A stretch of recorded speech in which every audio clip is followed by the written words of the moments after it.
for that I need. Very warm welcome to all of you on a Tuesday afternoon. We have Bob Peterson with us to give a talk on teaching mathematics for social justice. We have begun some discussions before the talk began, and it seems very interesting and promising. So Bob Peterson is a teacher, writer, and community and union organizer. He has taught for 30 years as a bilingual 5th grade teacher in a Milwaukee public school.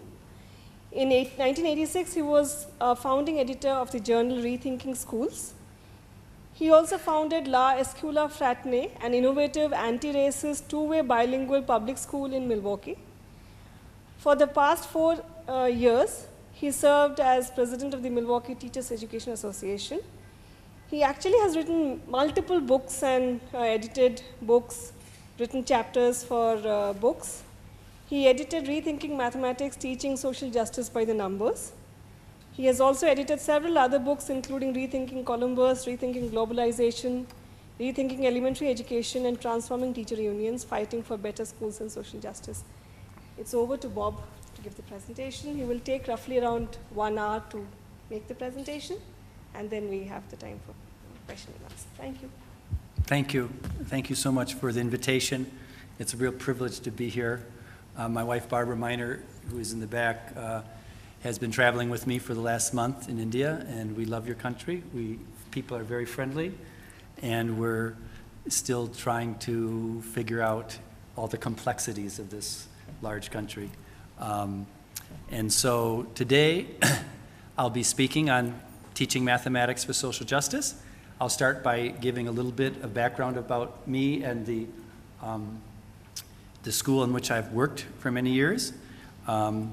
First of all, just so you know, we're from Wisconsin, Milwaukee, Wisconsin, and it's very close to the Canadian border, so it's a very cold climate, very different than what we've experienced here in the last month. And it's, right now, the governor is a very conservative person, and has been very has attacked the public sector unions, teacher unions, has defunded public education and given more money to private education. And that is a broader political context that we live in our state. And it's a problem nationally, as I'm sure many of you have read about the man by the name of Donald Trump, who is a rising star in the Republican Party, who harbors a lot of racist and biased attitudes towards virtually anybody who is not white and male and European origin. That being said, I'm here to talk about not that politic, but about schools and specifically about pedagogy and teaching of mathematics. But I wanted to say a little more about our city. The city of Milwaukee is north of Chicago, about 120 kilometers, and it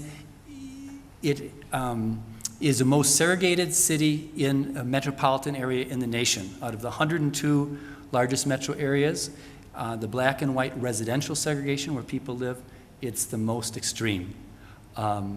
It's also the most segregated based on poverty. So we have a lot of issues with racism and poverty in our city. Again, it's not something I can go into context, go into detail on now, but I wanted to have that background. Similarly, and probably the most disturbing thing for us in the state of Wisconsin, we have the worst incarceration rate for African American males. It's 12.8% of the state's African American men are behind bars, twice the national average. So there's a lot of issues of racism that continues in the United States. You might have heard of a whole new movement called Black Lives Matters that pushes back against the treatment by the police of African American communities, particularly young men. So it's in that context. It's in that context that we teach school, that we live, and that we work together as teachers with the community. Now, the schools are in the United States and India have some similarities and are very different. Our schools are governed locally by local school boards, not by although the state laws and federal laws have hit a big impact. We have issues, same as in India, of lack of resources for public schools, an overabundance of testing, and very narrow curriculum based on double-digit data points. There's a lot of push to privatize more of the public schools, and then there's race and class differences within that. There's also an issue of scapegoating teachers as the main problem. People say, well, look at how bad our schools are, and they blame the teachers and don't acknowledge the impact of social conditions on poverty, racism, and other things. And finally, there's a real struggle to make sure our teachers are professional and to make sure that they can adopt and work with children of all races and backgrounds and religions, and have high expectations for those students and be successful. So I approach social justice teaching in a broad category. First, that classrooms, our classrooms, my 5th grade classroom, which I'll show you some examples of, should be, I'd say, laboratories for social justice. I think schools should be centers of renaissance and resistance. And I can talk a little bit about that. I think teachers need to be activist intellectuals. We have to treat people, and we expect that of even our the primary teachers. I taught in primary school for many, many years. And in a lot of ways, it's a responsibility of our teacher education institutions of higher education like this one to have those expectations and really expect teachers to engage intellectually in not only the subject matter, but the issues of child development and pedagogy, because without that, we won't be successful teachers. And as I mentioned, I was president of a teachers union for 4 years. I think teacher unions have to stand for not only bread and butter issues of the teachers, but stand for social justice and changes in our community, because our children, the lives of our children directly impact our capacity to teach, and also stand for teacher professionalism, that we have to have high expectations of teachers, and that we as teachers have to ensure that as well. It's not just the director of the school. We have to collectively say, no, we have to improve our capacities. And so I'm going to talk, there's going to be very little writing in my PowerPoint presentation, mainly photos and examples, but I wanted to say then, just in terms of schools, schools in our ideal is that they're anchors in our neighborhoods. They're community schools. They're places where there's social services, there's discussion, there's recreation, there's culture. So in our school, there's a before and after school program for children from 7 in the morning to 6 at night.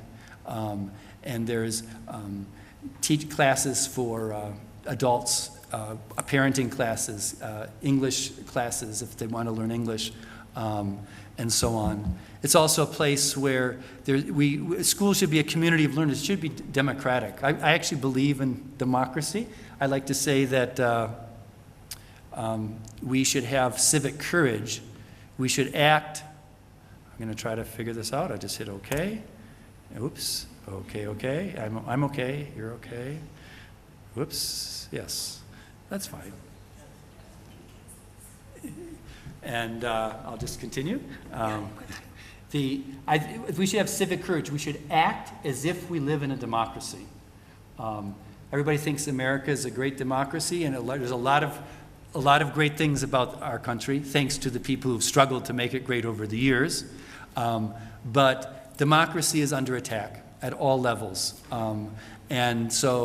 But we don't give up. We just should act as if we do live in it and continue to work and build coalitions and build people's capacity to engage in civic life. And that's certainly one of the responsibilities I see as teachers. And so the Escuela Fratney is where I work. This is a picture of the school. It was built in 1903.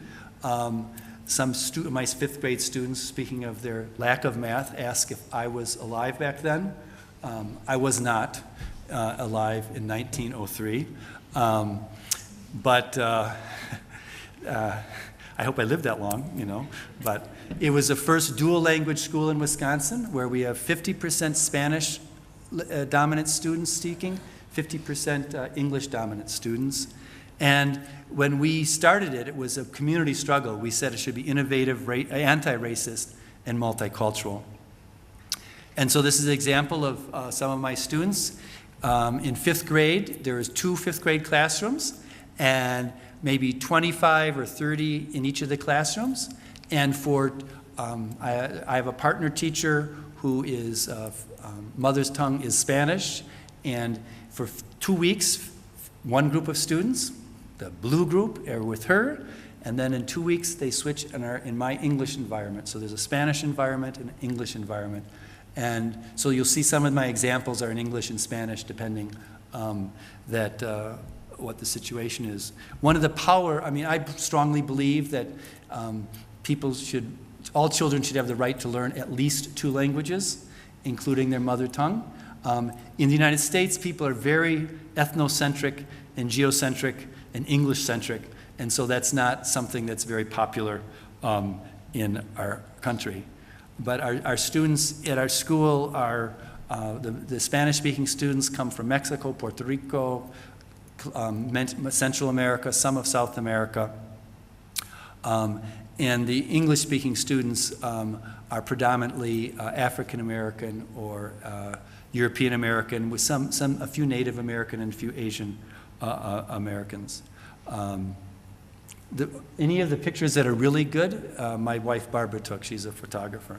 If they're really out of focus and bad, I took them.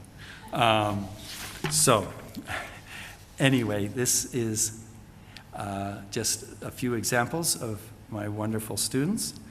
And now to the, what I say, classrooms as laboratories for social justice. And these principles apply to teaching in all subject areas: mathematics, language, reading, science, social studies, health, whatever. I believe that, and I'll just read these quickly, but then I'm going to go through various examples of this, that our curriculum has to be grounded in the lives of our students. Too often, what we teach is like here, and their lives are over here. We have to connect them. Doesn't mean that we don't have a curriculum and things that we want to follow, but we as professionals have to figure out how to connect that. It should be critical. We should ask students and encourage students to question their textbooks, question the media, question even what we say, because we want them to think. In the United States in particular, I believe that curriculum should be multicultural, should be anti-racist, and pro-justice. Participatory and experiential. People learn by doing, by active learning. Hopeful and visionary. I like to say that we'd like to have our classrooms reflect the kind of society that we'd like to live in, which is more democratic and humane. Activist. One of the things I've learned in my years of teaching about social justice, you obviously talk about social injustice. And you have to be careful because there's so much injustice in this world, it can become a curriculum of despair. We put a friend of mine, one of my colleagues and I co-edited a book called Rethinking Globalization. We put it out right before the 9/11 attacks. We were about to put it out and then the attacks came and so we changed it some. But we looked at a lot of the articles and things about the lives of children around the world. And when we got finished with our first draft, we thought, this is so depressing. We don't want just to teach kids that here is this. So instead, at the last chapter, long chapter, we highlighted examples of children from various countries in the world who have been in the forefront of fighting against child labor, fighting for rights of girls to go to school and so on and so forth, to say, look, even children, even young people, they are involved in these things. Of course, it should be academically rigorous and culturally and linguistically sensitive. So as I said, I helped start a magazine called Rethinking Schools, and so some of these ideas are not just from me, they're from a collective of teachers who have been for many years doing this at all grade levels. We've put out several books. One was Rethinking Columbus. We took this on the 500th anniversary of Columbus's arrival to the United States.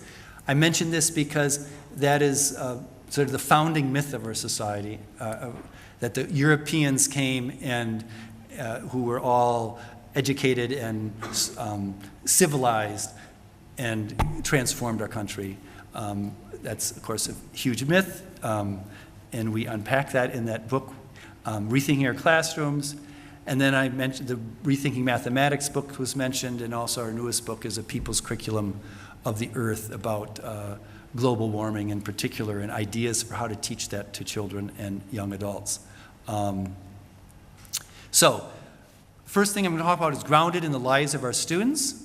And I look to people like Paulo Freire and the New Zealand teacher Sylvia Ashton Warner, who really talked a lot about that. And you know, how many people are familiar with Paulo Freire? Just raise your hand.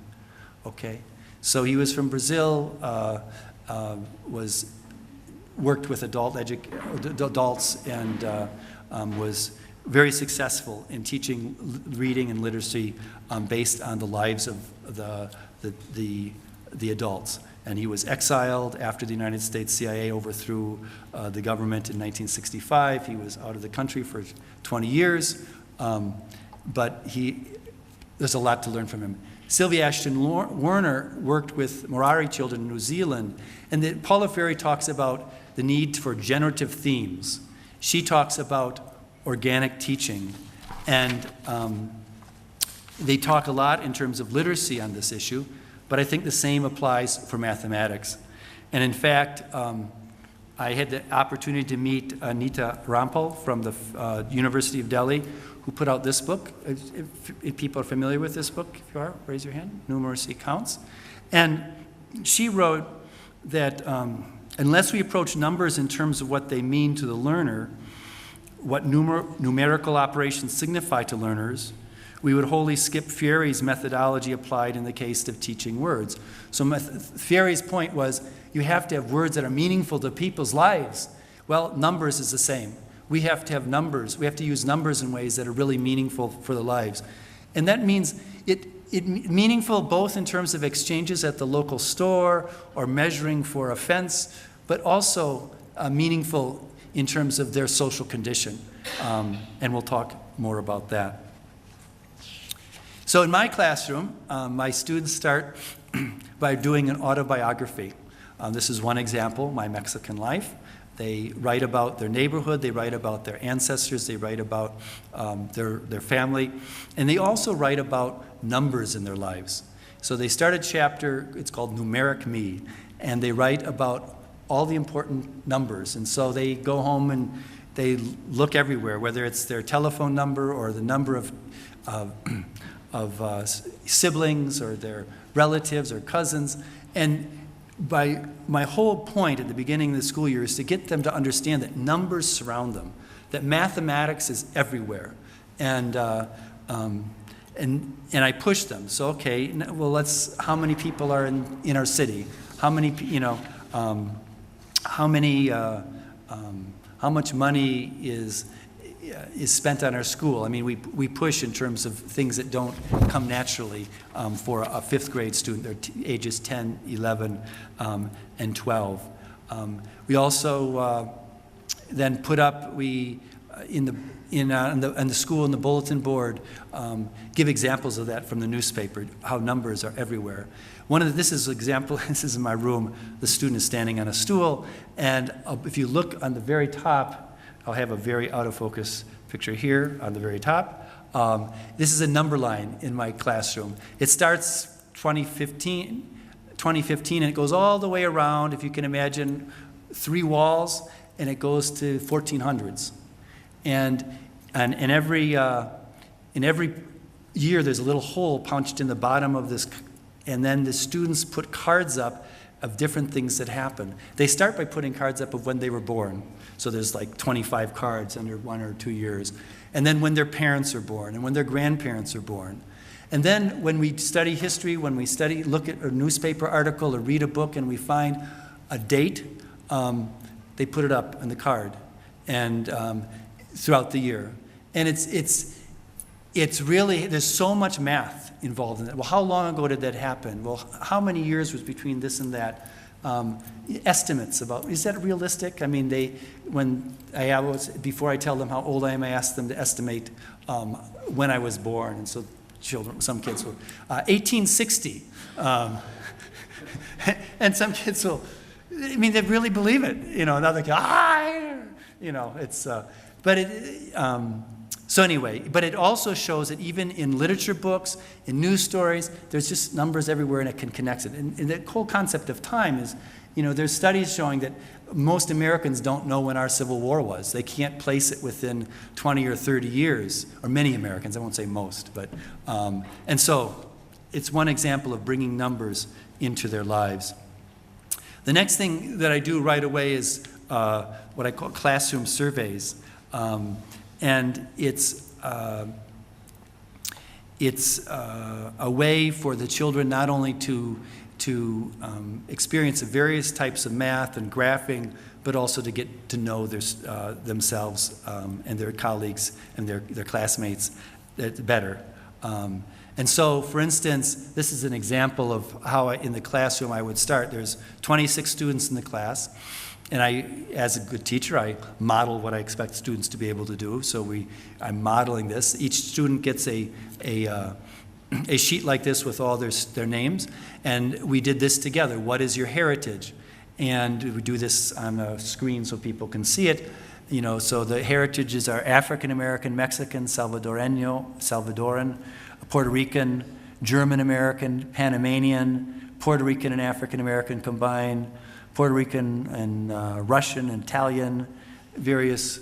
And again, so what the students do is they go around, they have to ask the question in the language of the classroom. They make a bar graph such as this, and eventually can make pie graphs using percent on the computer, starting to learn about percent and proportions, ratios. And this is an example of them actually getting up out of their seats and asking the various questions.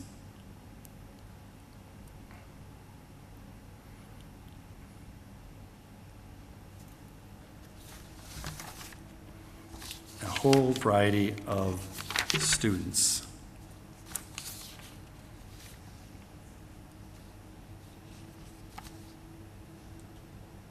And then they put it all together, they do an analysis. This is what is your favorite kind of scientist, botanist, biologist, archaeologist, etc. What is your favorite animal? And they present to this classroom both in visual terms and orally. Now, the next thing I want to talk about is being critical. And Paulo Freire uses the metaphor of banking method of education versus a problem-posing method. A banking method of education is when the teacher just fills the students with facts, and then they withdraw like a bank account, you put it in, and then you withdraw the facts occasionally. Problem-posing is more of a question of, what is the big question? What are we trying to figure out? And this teacher and the students work together on that.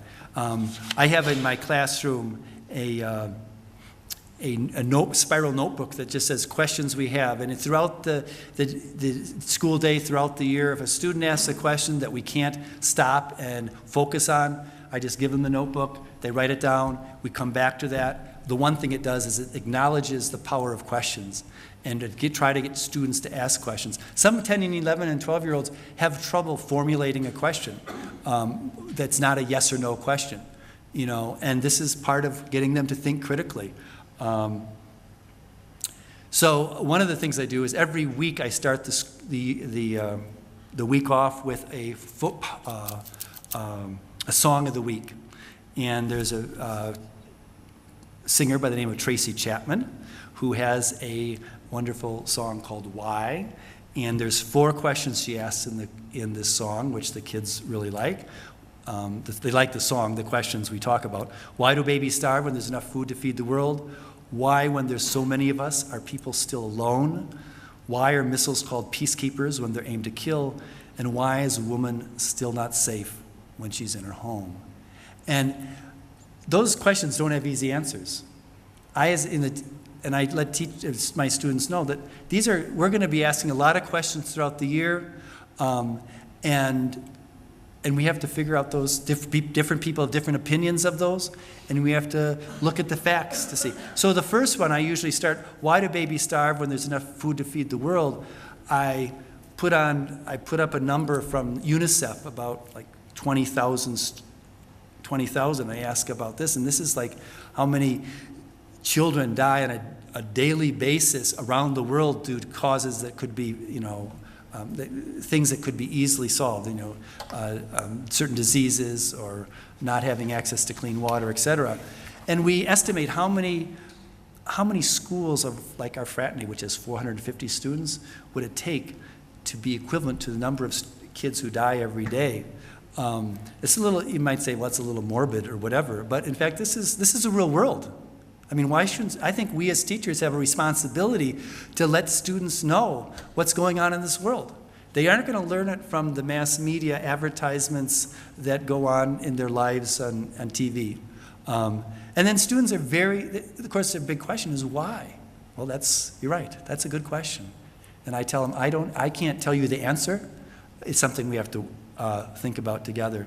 One of the things that we've done based on the survey is also in our school, we've conducted no TV weeks.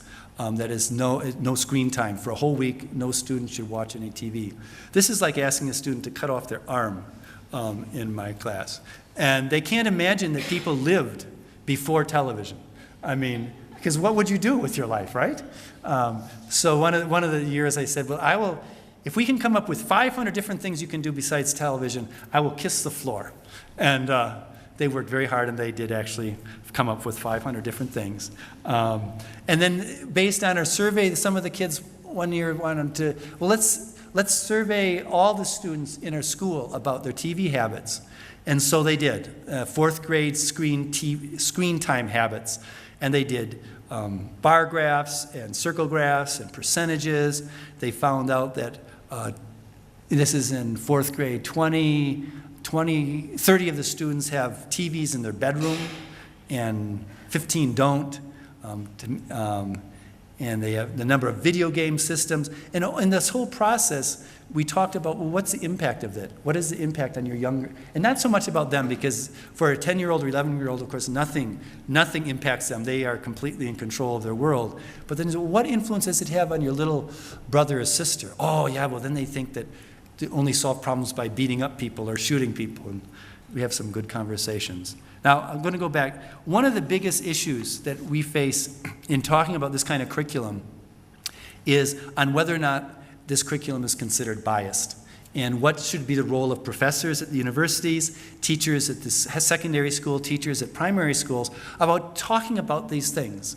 And it's a really important thing, and I know it's controversial here in India in terms of what is appropriate for student union groups and other groups and professors to stand for. It has to do with academic freedom. It has to do, but I also think it has to do with our civic and moral responsibility as teachers, that we have to prepare our students, the next generation of people who are going to hopefully improve this world, and it's our responsibility to do that. And for too long, though, teachers in the United States, all of us, we sort of thought, well, we have to remain neutral. We're teachers, we can't give opinion on anything because we're neutral. But in fact, so they're neutral or above politics. But in fact, by not saying something about a racist incident in our community is actually saying something. It's saying that we're not interested enough to talk about it. That's not something important for us to discuss with our students. And so it is opinionated. So I simply put, I think, teaching math in a neutral way is not possible. No math teaching, no teaching of any subject matter is actually neutral, although many teachers think it is. For example, in the United States, a primary school's curriculum is often, we celebrate the holidays, everything from some of the Christian holidays to things like Valentine's. Well, Valentine's, so teachers will put up big bulletin boards about Valentine's. And that's the same month as African American History Month. Well, if a teacher puts that up and not something about African American history, that's political. You were saying that it's more important for kids to learn about Valentine's than African American history. Similarly, just in the kind of books that we read or books that we encourage, stories that we share with kids, it is an issue. So I'm going to give an example in math. There's two teachers, and they're studying, say, multi-digit multiplication. And here's a problem for the first one. A group of youth aged 14, 15, and 16 go to the store. Candy bars are on sale for 43 cents each. They buy a total of 14 candy bars. How much do they spend, not including tax? It's a reasonable question. A lot of questions in math textbooks are about this kind of food consumption. Here's another one. Factory workers aged 14, 15, and 16 in Honduras make McKids children's clothing for Walmart. This is true. Each worker earns 43 cents an hour and works a 14-hour shift each day. How much does each worker make in one day, excluding fees deducted by employers? So those are two questions, exact same math skill, but they have very different political, social connotations. The first one really emphasizes consumerism and probably bad eating habits. Let's eat sugar, sugar, sugar. The second one emphasizes something that's happening in the world that the students probably don't know about, but is a fact. Now, whether or not you think that's fine or whatever, that's another issue. But I believe children, at least at the age of 10, 11, and 12, are capable of dealing with these kind of issues and learning about them. Now, and this is another thing I just have to say. Some people say, well, how can I interject social justice issues in a math curriculum? It's all prescribed.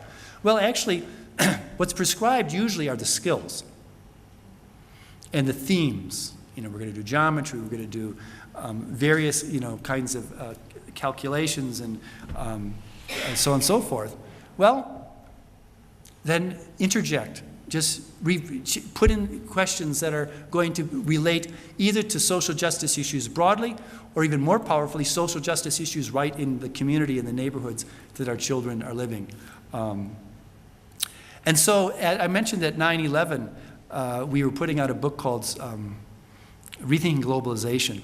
And after that, we put out a special edition of our magazine after 9/11. It was very difficult. And here's one of the pictures that we put in that magazine, and this is from Pakistan, that was a demonstration soon after 9/11. It says, Americans, think, why are you hated all over the world? Very provocative, right? And we got some criticism for that, saying that we were supporting terrorism by asking the question, why is the United States sometimes not liked around the world? Well, I can give you a list of about 25 different military interventions since World War II is why the United States isn't so liked in many different countries. And I'm not saying people don't like Americans, and I'm not saying that I don't like my country. I love my country. I just don't agree. I don't love the policies of the government of my country. And I believe as a civic citizen, I have the right in a democracy to try to change that and advocate to change it so I really not only love my country, but love what the country is doing around the world. And similarly, I don't ask students to dislike a policy or whatever, but I do expect students to think about it and look at multiple perspectives. One of the things I do on a regular basis is I take an article from the newspaper and I photocopy it.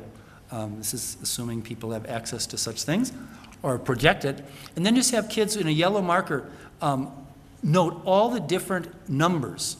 Again, this is teaching kids that numbers are everywhere. And so obviously this has a political content to it. It's about the Iraq War.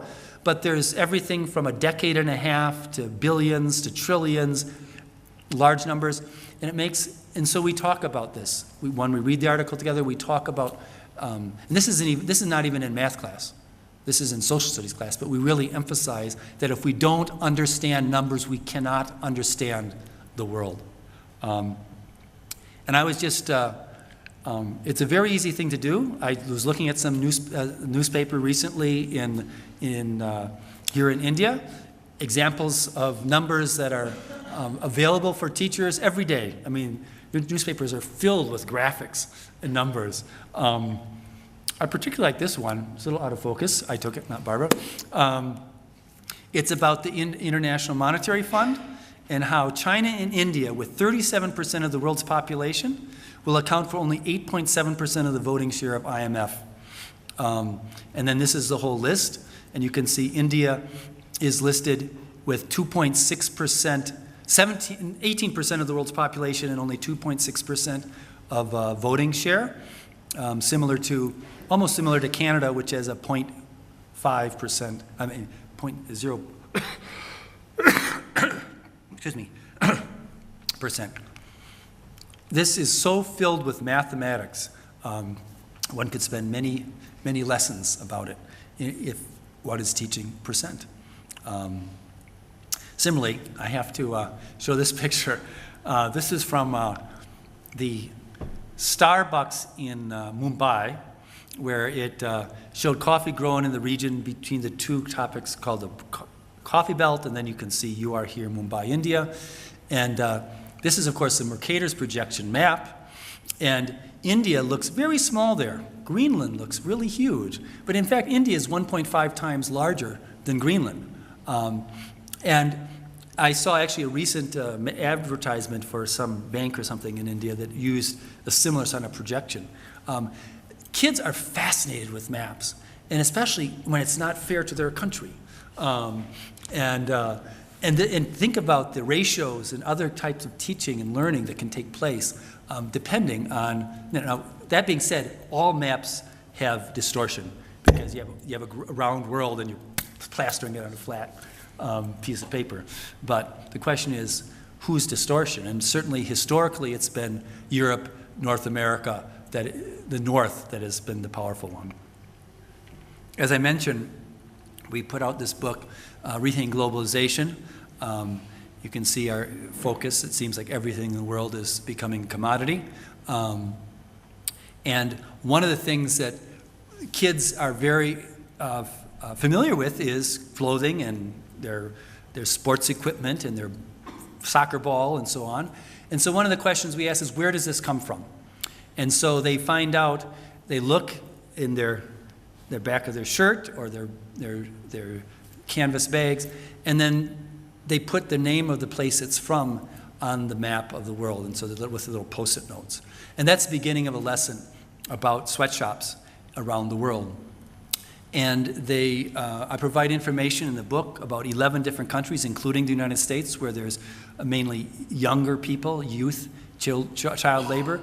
And the children have to, first of all, find the countries and then do some calculations and give some opinions about what they think is happening in the world. And so, for instance, this is in Spanish. This is the truth about child labor. And you can see the different countries which, in the map where they looked at the situation. And this is an example. It's in Spanish, but first is what's a country, what's a continent, what's the product, this in case clothing, what's the age of the workers, 15 and 16, how much they get paid per hour, 43 cents, how much is it a day, they have to calculate. They only receive one little bit of information, they have to do all the calculations, so it's helping in terms of double-digit multiplication, estimation, using of money and decimal points. There's a whole range of skills that are involved with that, how much per year, and then commentaries. Well, they need more money for food. Then they do analysis of their data. I won't read it in Spanish, but the students give their opinion. It's not the most sophisticated opinion in the world, but it shows that they're thinking about. So it says each time we read something about another country, we feel bad and more fortunate that we have the lives that we have. Let's see, there's so many, we never knew that there were so many places that had children working, young people working in companies that are very large. Children in Mexico earn 6 times more money per year than children in Egypt. And they go on, and they basically say at the bottom, people should protest, and we should not buy clothing made by the hands of children so young.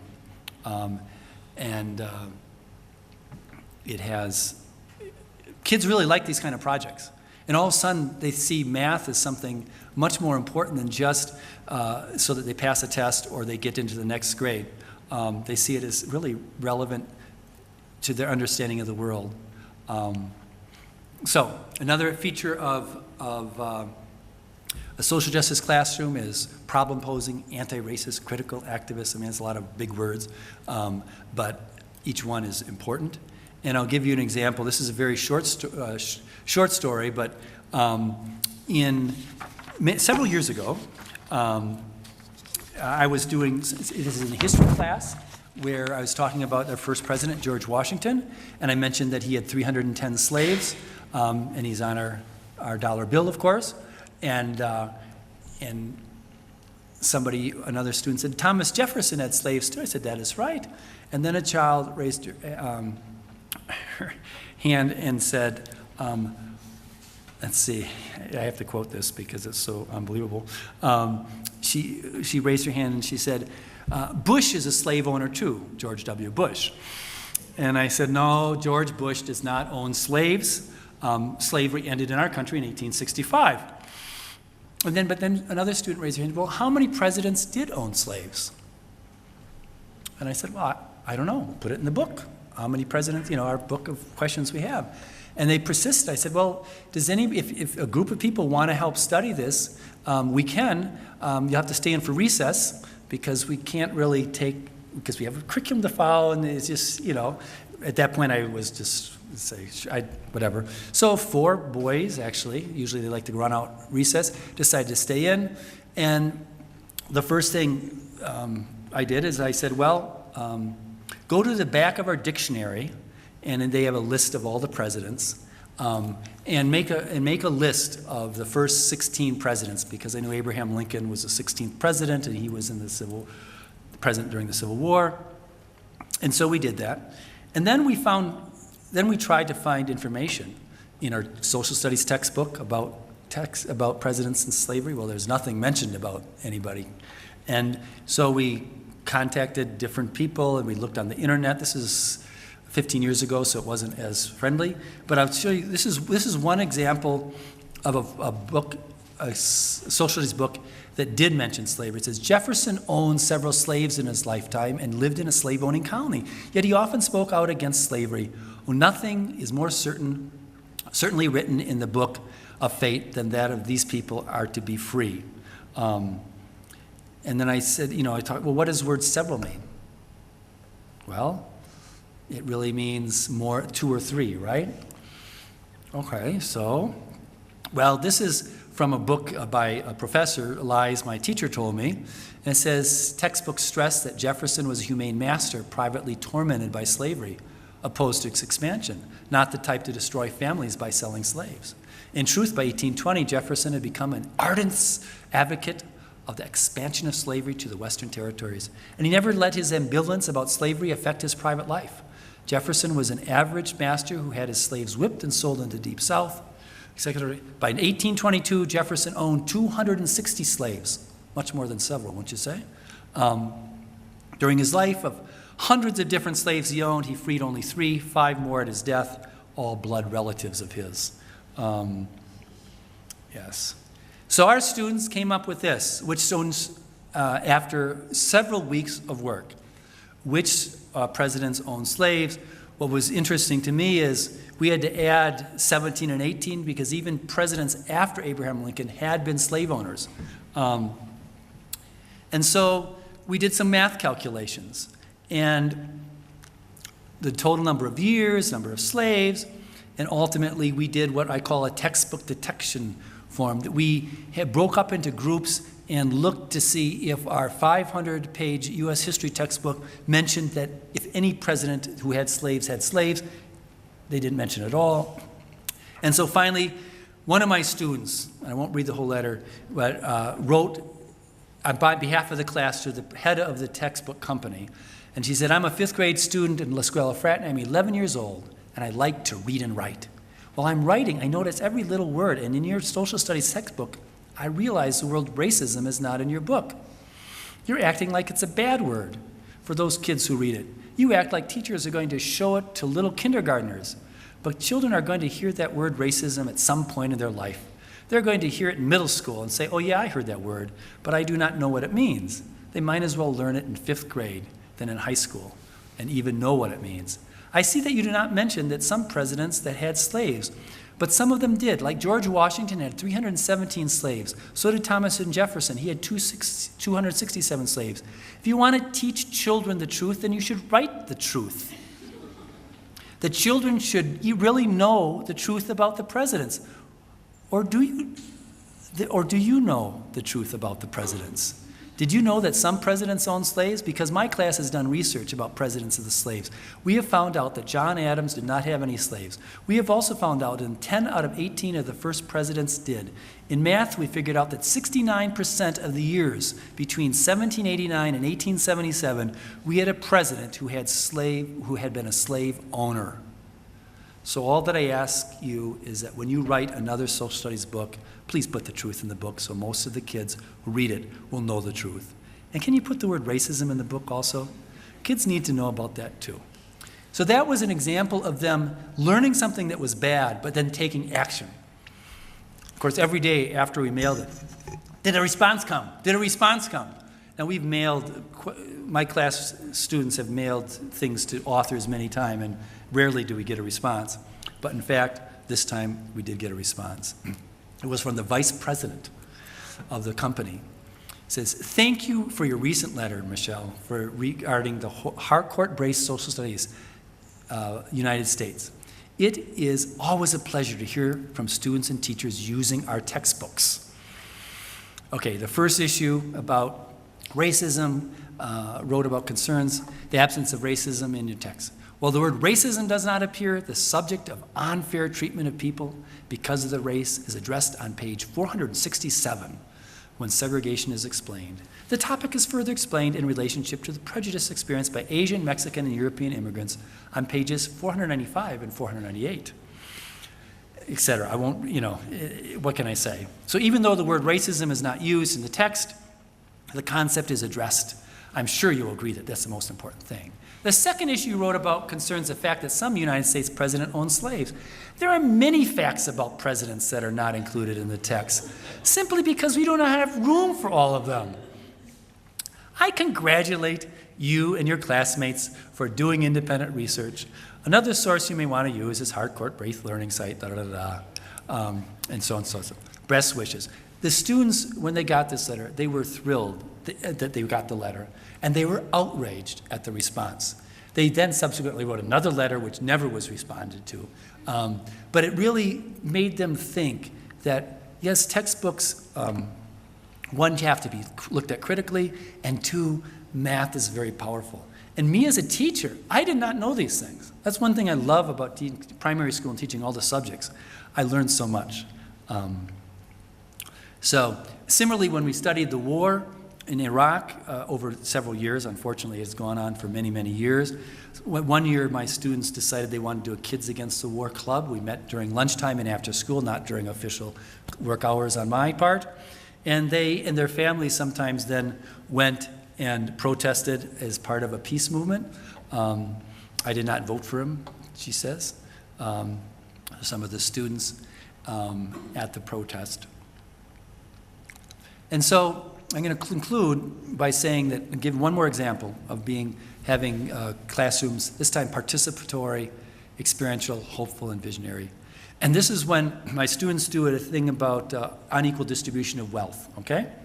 And so what they do is I say, what's the world's population? We divide it by 25 because they each get 25 chips, those little chips on the, and each chip is equivalent to about 240 million people. We work it out. We do this like a 3 or 4 day lesson. We divide it, we use calculators, we do all sorts of things. They first estimate, but I won't go into those stories. And anyway, then I say, okay, well, each chip is about 240 million. Show how it's distributed in the world. How do you think it's distributed? And then even with adult learners in the United States, they put all these chips in North America and in Europe. And I mean, people think that there's more people in, because we're, of course, center of the world. And in fact, only one chip belongs in North America, and many belong in Asia, and so on and so forth. But then we do the same with wealth. And I say, let's imagine all the wealth. And I won't go into the details in terms of how we figure what wealth means. But basically, try to distribute the wealth. And that, of course, becomes much more equally distributed according to people. And so then we go out, and you can tell the kids are having fun doing it. We use a chart, and we figure it all out. And finally we go out to the playground, where there's a map on the playground of the world. And I have a bag, a brown bag with names of continents of the world.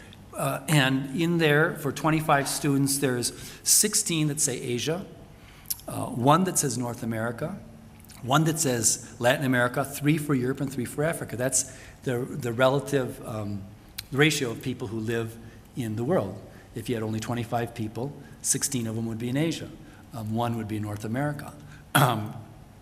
And so they pick it out and they go and stand in the world, on the continent.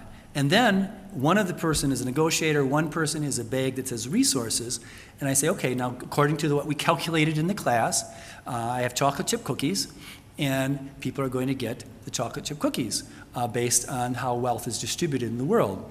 And so I go over to Europe, 3 people standing there, and I give them 9 cookies.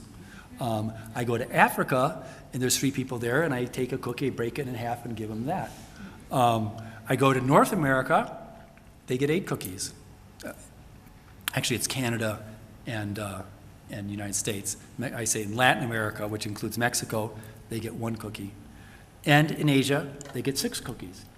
And then I say, okay, you can negotiate, and only the negotiator can move, and you can go and see what happens. And I've done this for years and years. Sometimes people in North America and Europe feel very kind, and they start giving away aid. Oftentimes, they just sit there and eat it. One year, the student in charge of resources in Asia, there's 16 kids around this kid, right? And 15, and he starts eating all the cookies. And he was almost lynched by the other students. And we have to, sometimes there's mass migration, sometimes there's war, and by the end of I usually do this with another adult, not just me. You have to at least 2 adults. I say, okay, look, it's time out, time to go back to the classroom, and I have anybody who can get there without any problems with decorum will get an extra cookie. I have cookies for everybody upstairs. But then we unpack it, and I have kids reflect on that experience. And the biggest question they have is why? Why is there so much wealth in Europe and North America, and so relatively little wealth in other parts of the world? And it's a powerful conversation. I don't say, well, it's because of this, because it's complicated. But it certainly has to do with colonialism. It has to do with trade policy. It has to do with lots of things, right? But fundamentally, the kids are alerted to this is not fair. Something is messed up in this world. And even the issue about Hector, who's a kid in Asia who ate the 6 cookies, people were saying, that's not, why'd you do that? And I said, well, actually, here's a few more examples of kids on the playground trying to figure out eating cookies or waiting.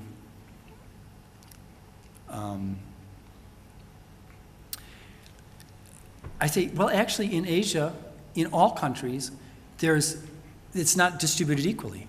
And so I do another activity called the 10 Chairs of Inequality. At the top, and I put it in front of the classroom, I do this with adults and students, the top 10 chairs, the chairs is 10% of the wealth of a country. The people are 10% of the population. If everything was distributed equally, 10% would get 10%, right? But in the United States, that 10% owns 70% of the wealth. And this person's arm represents the 1%. He covers 4 chairs. Now, when I do this, I slowly have the people move to you can see the 1 chair or the 2 chairs there, and it has a huge impact. I mean, people know that the rich have a lot more money than the poor people. I mean, people aren't stupid. But to see it graphically like this is extremely powerful. Even for teachers, most teachers don't realize that the concentration, and it's getting worse, right? I mean, I just saw the announcement of by the number of billionaires in India, and a new Oxfam report saying that now only 62 individuals in the world have as much wealth as half the world's population. That's Oxfam's most recent report. And it's true in India. Looking at the wealth of the top 10%, it's 74% of the wealth in India. And the top 1% in India own 49%, according to this is from the Hindu newspaper a year ago in the study. And I mention it not because I'm making an opinion about what's going on in India. I talk about the United States. And it obviously is a huge issue, even in the presidential race right now, the question of wealth and concentration of wealth. So I conclude with Rethinking Mathematics. I believe that teachers have a moral and civic responsibility to teach issues of justice, and that mathematics is one of the best ways to do it. It allows us to get kids interested in math, make math relevant to the children, and teach the basic skills that are needed and at whatever level one is at. You know, I guess my thinking is I spent 30 years teaching and some years out of the classroom as union president. But I can't imagine working with children or young adults and not talking about these issues. I mean, I'm a teacher. I'm teaching people, trying to give them the skills so that they can do well not only individually but collectively as a society. And without the math skills and the language skills and connecting those to the critical skills of thinking and questioning in whose interests certain things are, we're not doing what we should do as teachers, which is to teach the next generation so that they can hopefully build a more just and sustainable world. Thank you very much.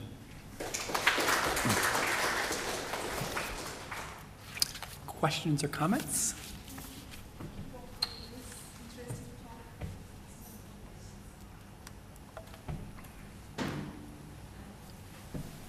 Yes. Well, I just wanted to share an experience which is very similar to some of the stuff that you're sharing.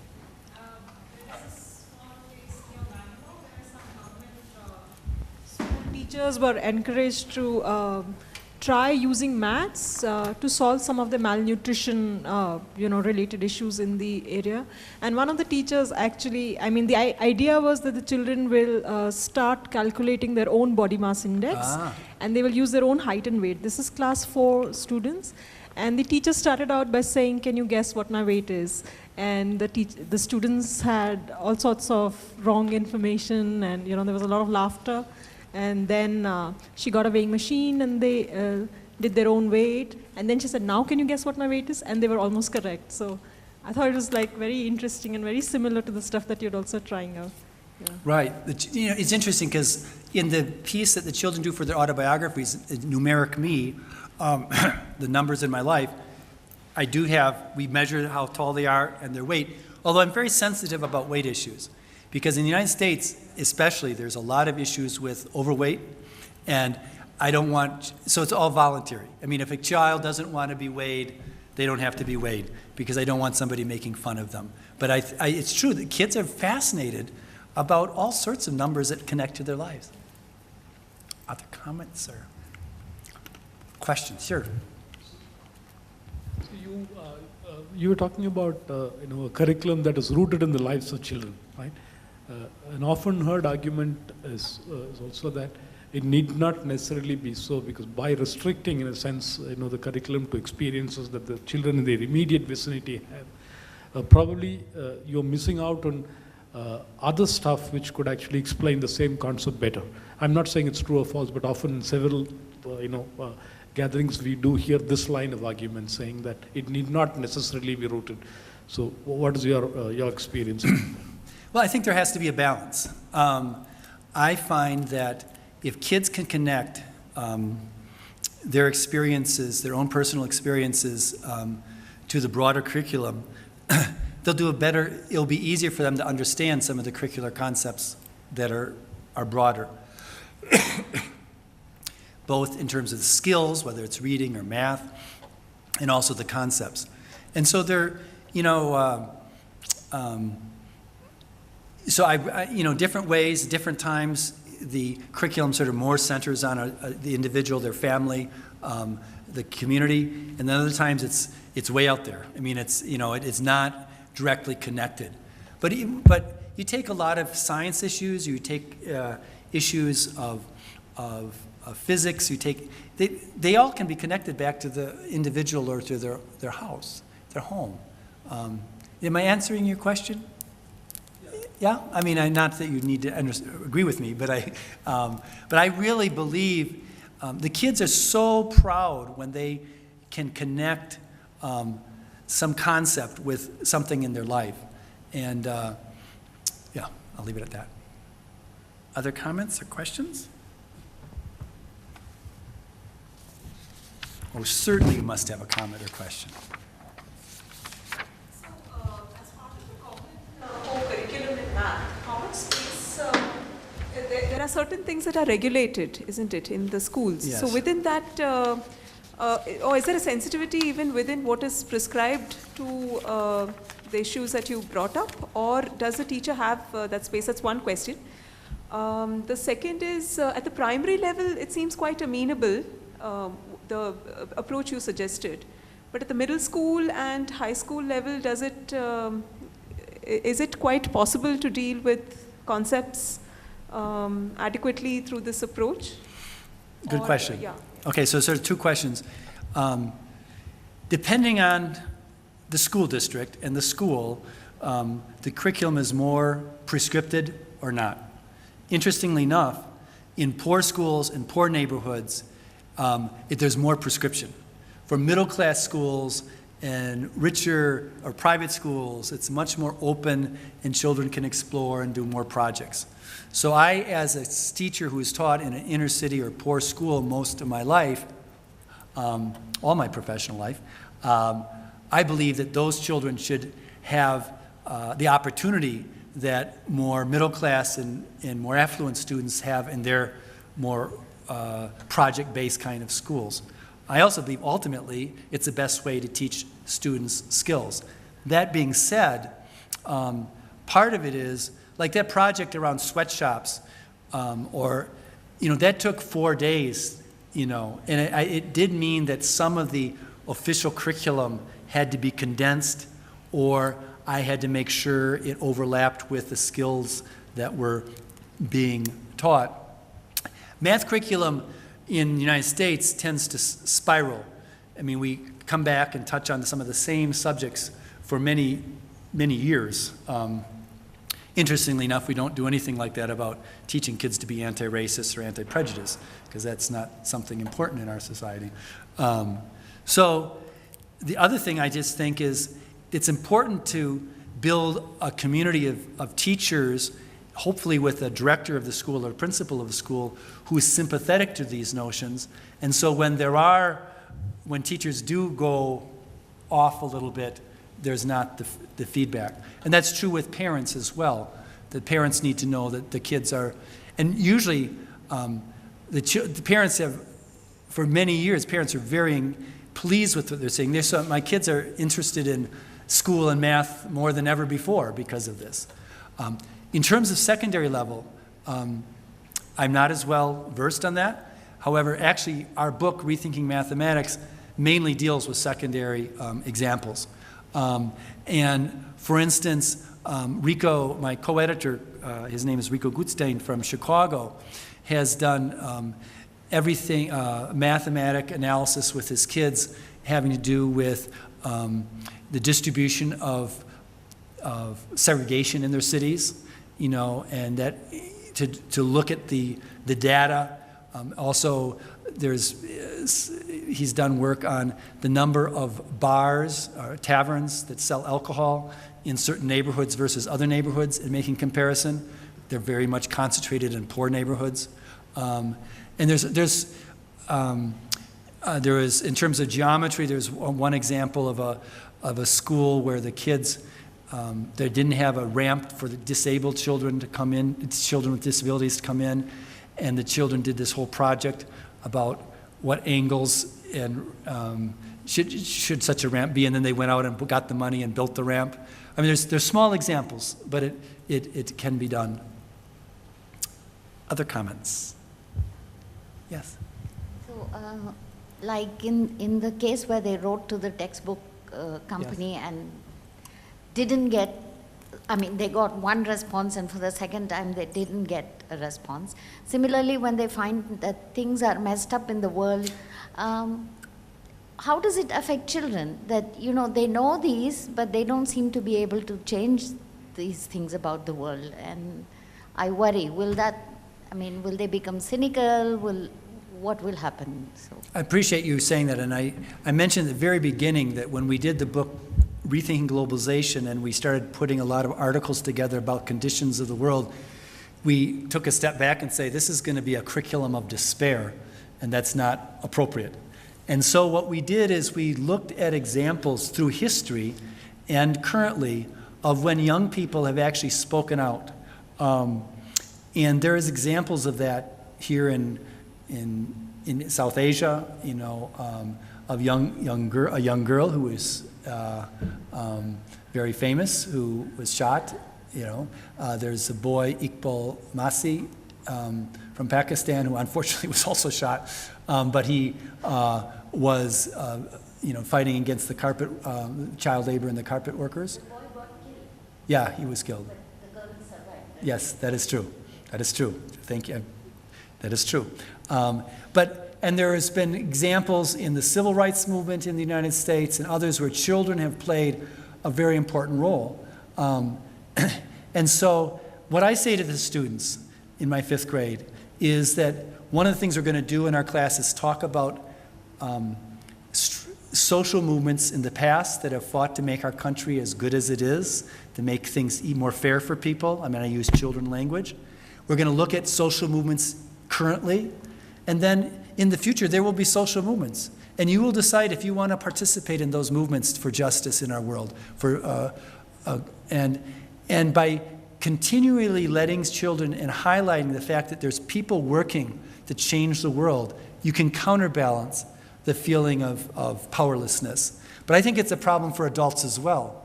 I think many of us know that there's problems, but we think, oh, there's so many forces against us that it's hopeless. And so I think we're inspired by examples. And so many of the children's books that I read to children or that have them read have characters who are kids themselves who have done something. And it doesn't have to be global, it can be small too.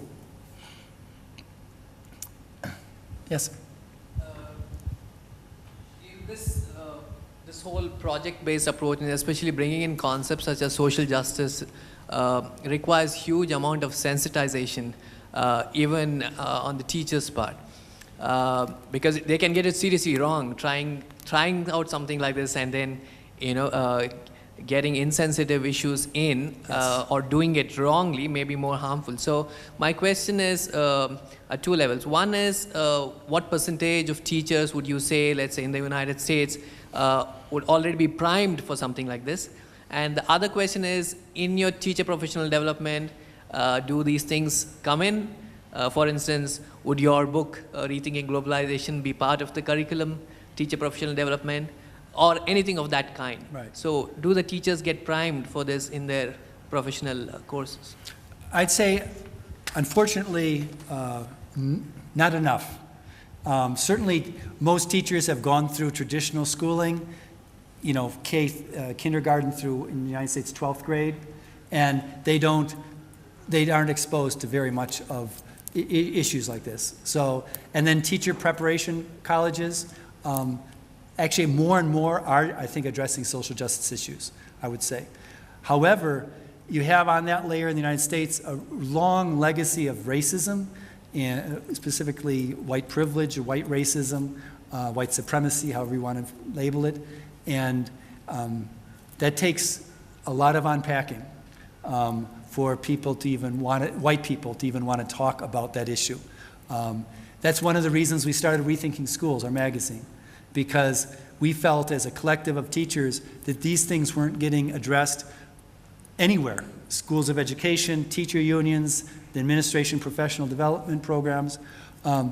That being said, like in our union now at our local level, they just had in this fall, there was a workshop on Rethinking Columbus. And I mean, one of the things, for example, one of the things I do in my classroom every year is we put Columbus on trial for genocide. And the students, we break into 4 groups. One group is Columbus and his lawyers. I have to put my best students as his lawyers because he has a lot of baggage. The king and queen of Spain, the crew, and the Taínos, the Native Americans. They each they work in groups. They look at, from their perspective of those groups, and then we have a trial. And I'm the prosecuting attorney charging genocide against all the groups. They all did something that was bad, I charge. And the kids, it's amazing. Kids who can't sit still for 2 minutes can sit for 2 hours in a situation like that. And it's really, that's why we publish Rethinking Schools. That's why we encourage, actually, Rethinking Globalization. We survive, our little small nonprofit survives by colleges adopting our books as part of their, usually it's a supplementary text for their schools of education. And we've been hurt more recently because a lot of people are just going to internet-based things. So it's hard to survive. But you can subscribe to our publication and you get a PDF. So please consider that, Rethinking Schools. We have a long way to go. I'll say one other thing, though, that's happening in the United States, which is interesting, which is there's groups called Teachers for Social Justice in the Northwest, Seattle, in the Bay Area of San Francisco, in Chicago, in St. Louis, in Minnesota, in Baltimore, in Philadelphia, in New York, in Milwaukee. There's groups, and they have annual conferences where teachers come together and put on workshops. And most of these are 1,000 teachers coming together, or 500 teachers. Many of them support Rethinking Schools, although it's much broader than just our publication. It's a small part, but I feel that every journey starts with a small step, and this is a journey. We have a few more minutes. Any? Yes. Thank you, Bob, for the many beautiful examples that you give. I was only wondering, as a maths teacher, it seems through your examples that the skill and the concept are not two different things. So when you say that a particular problem required certain skills of multi-digit multiplication or a decimal, so is it the case that they learned what it means to multiply and what it means to have a decimal point through these contexts, or is it that you had primed them into it and these become enrichment for those tasks? That's a very good question, because, and I should have made that clear, I appreciate you raising this. I have in my classroom at least an hour or an hour and 15 minutes every day just on math, okay? And some of it is very, very skill-based and concept-based in terms of the notion of decimal and the relationship between decimal, fraction, and ratio. And that's a hard concept for kids to get. And so we sometimes cut up apples, we cut up pizzas, we cut up things. We still try to make it hands-on for them to understand that. But it's not, it is in addition, it's separate. So I believe that as much as I love integrated curriculum, I also believe you have to be distinct. You have to teach specific math skills, you have to teach, if kids, specific reading skills, specific, things like that. But at the same time, sometimes that hour and a half math or hour and 15 minutes is a whole math project. I mean, it's like the Sweatshops of the World project. That was during math time because I didn't have enough time otherwise to do it. But then, like the newspaper articles, usually we feed breakfast to our children in our classroom in our school. It's a little box breakfast. And I don't want them just to eat. I want them to be thinking. So we do the newspaper article thing while they're eating, and we highlight in yellow math things. And so that's not really math time, but it's not really even social studies. I just try to fill every minute with something that's learning that's interesting for kids. But we do need distinct instruction in certain concepts and skills. And it can't only be through the projects. But the projects really bring it alive, and I say, yeah, if you would have been listening, it would be a lot easier. But if we're almost finished, I'll finish with the poem. I'd like to read a couple of poems for my students that have to do with math. Is that okay, to end with poetry? I know there's, and so this is from one student. His name is Osvaldo. And this is during a sweatshop math discussion, and I was showing pictures of children working in different parts of the world, including the United States, because I always make sure we're not talking about just the other parts of the world. The United States has many, many problems. And I showed kids of all sorts of things, and he raised his hand. This is a student whose first language is Spanish. He was a very quiet student. He says, and I showed somebody working in a field, a child, and he says, that's what I used to do in Mexico. I worked with my grandma in the fields. And the rest of the kids all turned and looked at Osvaldo, and I said, really? I tried to quickly think how I'd lead this discussion. I said, tell us more. Well, I worked in the fields with my grandma, Osvaldo, excuse me, he said, and people were surprised because he hardly ever said anything. And I said, well, how was it working in the fields? Yeah, it was okay. And then I said, well, I bet you wished you were going to school instead. He said, no. And then some other students said, yeah, I wish I could work instead of going to school. Sort of the getting in. I don't want it to be here either. And so I could see this conversation was really going downhill. It's like, okay, where am I getting myself? And I said, well, why didn't you want to go to school? He says, because the teachers are really mean in the school where I come. Mean? He said, yeah, like if you misbehaved in school, they put biting ants down your back and it really hurt. And whether or not that's true, I don't know. That's what he said. And the kids, and I said, yeah, that's a reason that you should behave yourself and maybe not want to go to school. But later that day, he came up to me and he showed me. I had suggested afterwards, after the lesson was over, I said, well, why don't you write about your experience in a poem? And he came up to me and he wrote this poem, and this is what he wrote. So this is from a math lesson that we were talking about, a social studies math lesson, but it's all about, he says, a 5-year-old boy based on the true life of Osvaldo. I'm a 5-year-old boy working to support my family. I'm a boy walking for a mile just to get clean water out of the well. I'm a boy carrying a sack full of caña, sugarcane, more than a mile. I'm a boy watching for snakes and scorpions while working. I'm a boy carrying food for my farm animals. I'm a boy working for hours in the sun. I'm a boy working in pain in my back and arms and legs. I'm a boy sleeping with pain and bruises on my fingers. And so he read that to me, and I said, oh, wow. And I asked him, I said, well, would you want to talk about coming to the United States? And he said, no. And I don't push kids because many students come that are not documented in my school. And so that's not. I said, well, why don't you how about writing about what it's like being in the United States? The next day he came back. He really was getting into this. He says, I'm a 5-year-old boy living in the United States. I'm a boy eating strange food. I'm a boy going to school. I'm a boy seeing for my first time a show, like a movie. I'm a boy having my first game station. I'm a boy seeing other people like African Americans, Puerto Ricans, and Americans. I'm a boy living happily in my new home. I'm a boy feeling sad for being far away from my grandma and grandpa.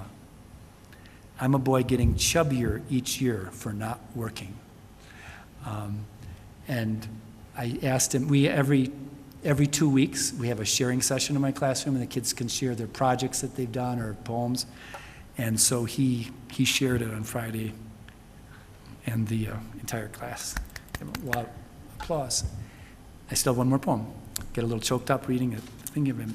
That same year, I was going to do a keynote at a math conference in Rochester, New York. And I told the kids I was going away, I was going to miss a day of school, so I tell them where I'm going to go. And I said, the name of my speech is Numbers Count. And I explained a little bit about it. And I said, if anybody want to write a poem about it, maybe I'd like to hear it. And so several students wrote it. Osvaldo wrote this one, the same boy who wrote the others. And I did use it in the speech. Now, it's from several years ago, when Bush was president, one of the Bushes, I forget, they all sort of blend together. It says, numbers count. Numbers do count, Mr. President. 2,453 American soldiers are dying. 17,648 soldiers are wounded. 35,161 innocent Iraqi people are dying. $281,864,948,700 are wasted in war. Imagine how much we can do around the world with that money. We can feed the needy, build houses, give scholarships, and much more. Do you care about the people? I do. That's from Osvaldo. Thank you. Thank you.